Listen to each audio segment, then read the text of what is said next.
Vero, buenas tardes para vos y para todos allí.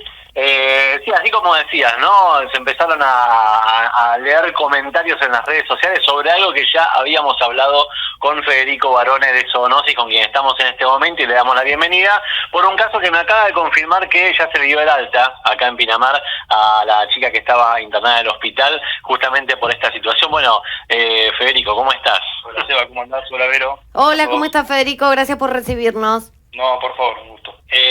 Nosotros cuando hablamos la última vez habías justamente comentado que la fumigación era algo innecesario porque no surtía el efecto que se espera para justamente prevenir el dengue.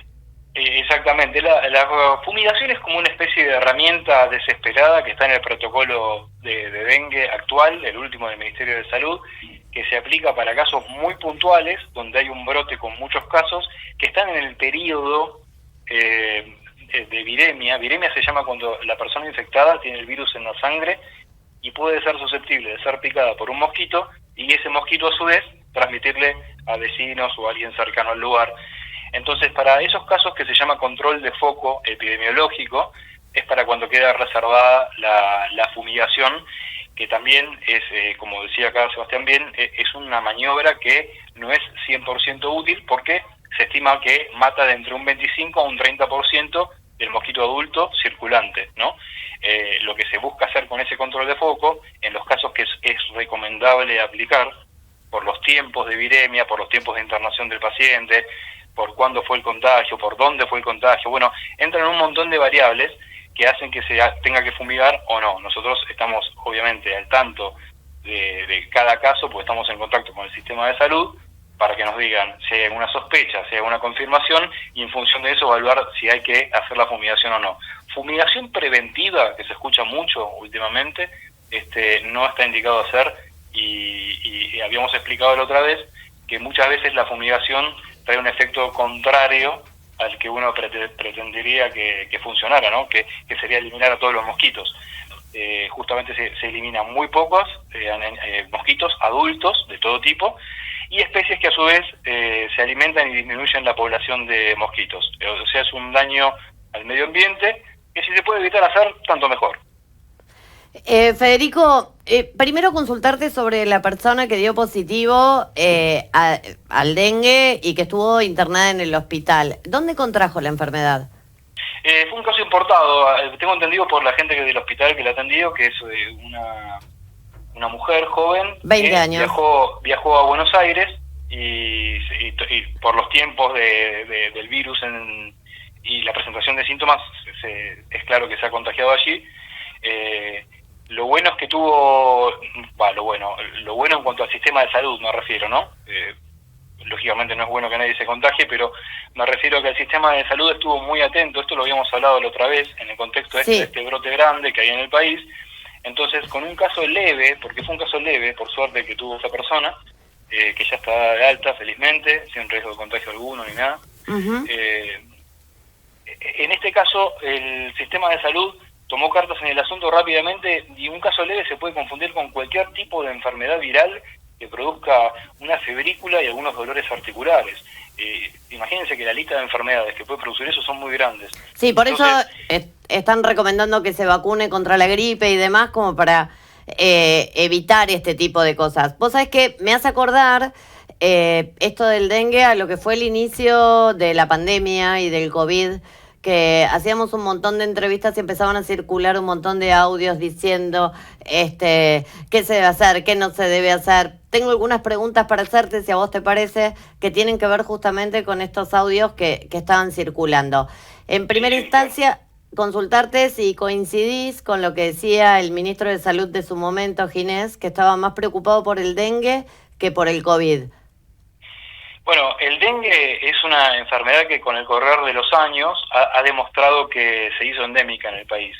Yo siempre digo lo mismo, nosotros aquí en Pinamar tenemos una especie de, si se quiere, situación cómoda en cuanto a las condiciones climáticas, porque no es el lugar ideal para la reproducción del mosquito de Aedes aegypti, que es el principal responsable. ¿Por qué? Por una cuestión climática, fundamentalmente por veranos muy secos e inviernos muy largos, cuando digo inviernos no me refiero a lo que dura el invierno, sino a las temperaturas mínimas que llegan en el día, ¿no? Ese es el primer enemigo de este mosquito, que en un principio es un mosquito tropical, que se ha ido adaptando a vivir en latitudes cada vez más bajas, pero así todo, si uno ve el mapa de los casos en el país, se van a dar cuenta rápidamente que los principales lugares más afectados son de Buenos Aires centro hacia el norte, donde las temperaturas por ahí medias son un poco más elevadas, y sobre todo donde hay más cantidad de densidad poblacional. En el caso de Capital Federal, por ejemplo, es muy claro, el barrio, se me fue ahora, pero creo que es Mataderos, es uno de los epicentros, y siempre lo fue, desde hace años que yo estoy con este tema, siempre lo fue por la cantidad de densidad poblacional. En la provincia de Buenos Aires, en el conurbano, por ejemplo, La Matanza, que tiene una densidad poblacional muy grande, también es uno de los epicentros. O sea, que para la propagación de esta enfermedad hay dos factores que son fundamentales: la temperatura, que haya temperaturas que hagan que el mosquito tenga las condiciones para reproducirse, y por otro lado la densidad poblacional. En ese sentido, Pinamar está en una situación que, si se quiere, un poco más cómoda, pero yo siempre digo lo mismo, ¿no? Si bien es una situación un poco más cómoda, no es para relajarse, es para estar atentos. De hecho, quiero remarcar esto porque me parece muy importante y muy remarcable que el sistema de salud, en este mismo contexto que estoy contando, haya captado un caso como sospechoso y haya tomado el recaudo de certificarlo y luego que quede en aislamiento como corresponde, para tratar de no... Decime. Sí, no, digo, es ni más ni menos que lo que se debía hacer, porque otra de las cosas que se está hablando mucho es que si hay un caso positivo de dengue, lo más importante es avisar en primera instancia, por ejemplo, a los vecinos.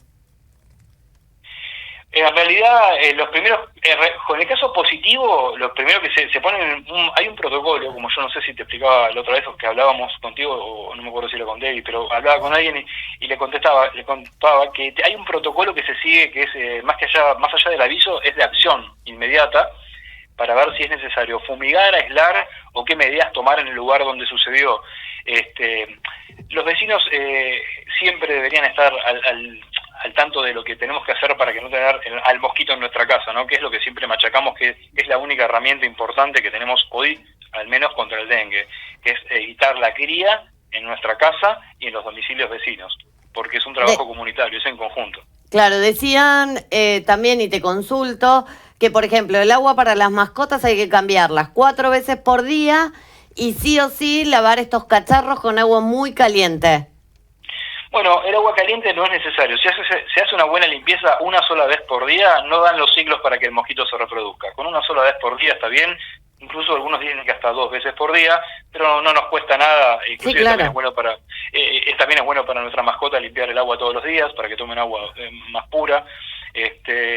Con una sola vez por día está bien, no es necesario el agua caliente en ese caso, porque al uno limpiarla y cepillarla, la superficie que son probables criaderos, está eliminando por arrastre los huevos.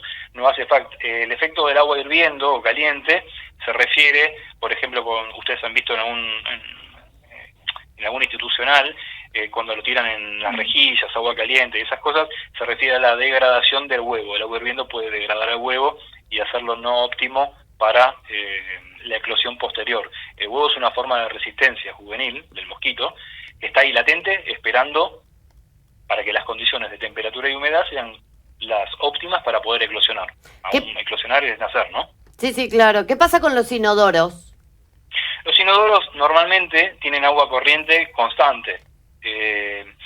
Los inodoros generalmente tienen 2 virtudes. Primero, que se pueden tapar, que siempre es recomendable que estén tapados, sobre todo cuando tenemos mascotas en casa, porque muchas mascotas tienen la costumbre de ir a tomar agua a los inodoros. Si tenemos mascotas viviendo dentro de casa, o aunque no las tuviéramos, siempre es recomendable, porque es una fuente de infecciosa. Por una cuestión de salud pública, siempre es recomendable que la tapa esté cerrada. Al estar cerrada la tapa del inodoro, ya no tenemos posibilidad de oviposición ahí. Y después, por otro lado, el mosquito necesita de aguas estancas. Esta especie necesita de aguas quietas, cristalinas y quietas.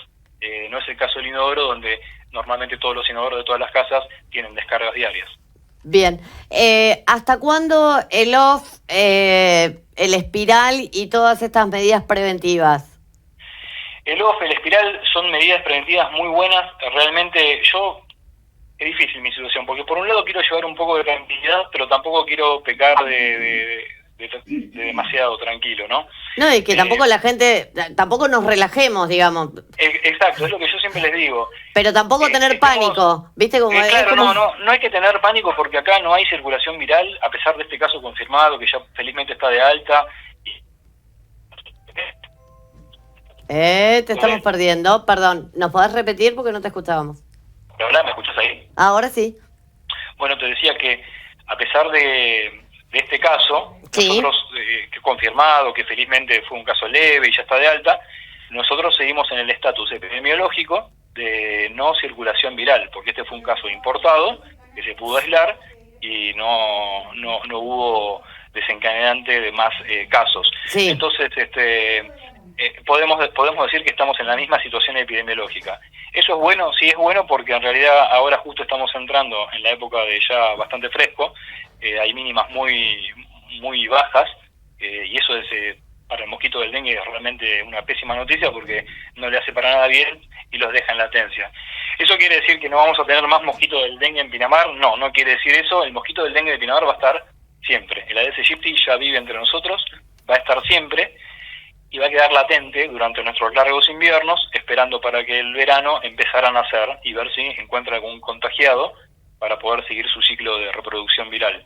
Bien. Por eso, acostumbrarnos a eliminar sus criaderos, que son domiciliarios y son relativamente puntuales para combatir. No es el mosquito tradicional que crece en cualquier pastizal, en un dren, en una laguna. A esos no tenemos mucho para hacer, es mucho más complicado. Por suerte, este mosquito crece con hábitos netamente domiciliarios, o sea que nosotros y nuestros vecinos podemos hacer un trabajo colectivo para evitar cualquier tipo de criadero artificial, que es lo que necesita este mosquito para crecer. Fantástico, quedó clarísimo. Ante cualquier sospecha, ¿qué es lo que debemos hacer? En este contexto sobre todo, pero igual siempre, ¿no?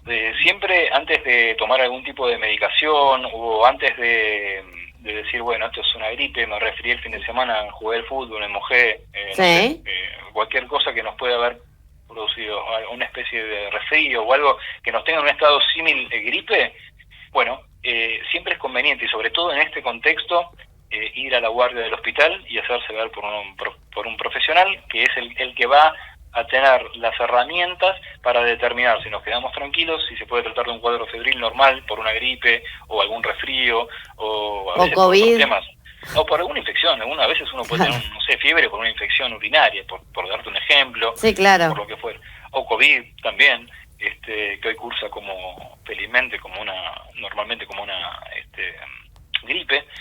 Así es que bueno, siempre es recomendable, la primera línea de atención es ir a la guardia, de la primer nivel de atención de salud, a la guardia, ya sea a la salita, a ver un profesional y contarle, mira, estoy con una fiebre hace un par de días, por ahí me duele un poco la articulación de la rodilla, por decir, no estoy dando un ejemplo, para que pueda ser el profesional el que tamice y vea si es necesario prestar más atención o realmente puede ser un caso tratado así nomás. Él tiene las herramientas para hacerlo y quedó demostrado ahora con este caso que se captó.